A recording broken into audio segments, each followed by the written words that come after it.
কিছুদিন ধরে reels scroll করতে গিয়ে দেখলাম কিছু মহিলা বলছেন যে মহিলাদের পুরুষ মানুষের দরকার নেই। They can survive without man. তো আমি এই বিষয়ে কোনো কথা বলবো না। আমি আমাদের মানে পুরুষ মানুষের বিষয়ে দু একটা কথা বলতে চাই। পুরুষ মানুষ মহিলাদের ছাড়া সার্ভাইভ করতে পারবে না।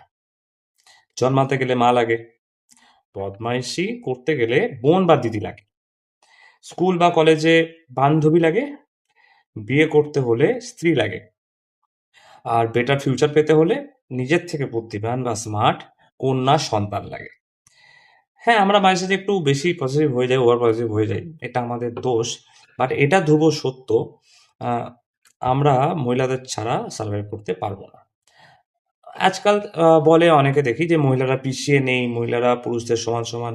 হ্যাঁ, বাজে কথা। মহিলারা অলরেডি আমাদের থেকে অনেক ওপরে। আমাদের ওই মাসে ৪ দিন কষ্ট সহ্য করতে হয় না। পেটে ব্যথা, কোমরে ব্যথা, ক্র্যাম্পিং বুঝতেই পারছেন কি বলতে চাইছি। পেটে বাচ্চাটাকে নিয়ে ৯ মাস বা ১০ মাস ওই বহন করতে হয় না, কষ্ট সহ্য করতে হয় না, প্রসব যন্ত্রণা সহ্য করতে হয় না। হাজারো উদাহরণ আছে। কত বলবো? শেষ হবে না বললে। একটা কথা শুনেছেন? Common man. কোনোদিন শুনেছেন? Common women? শোনেননি। কারণ ওমেন অলওয়েজ স্পেশাল।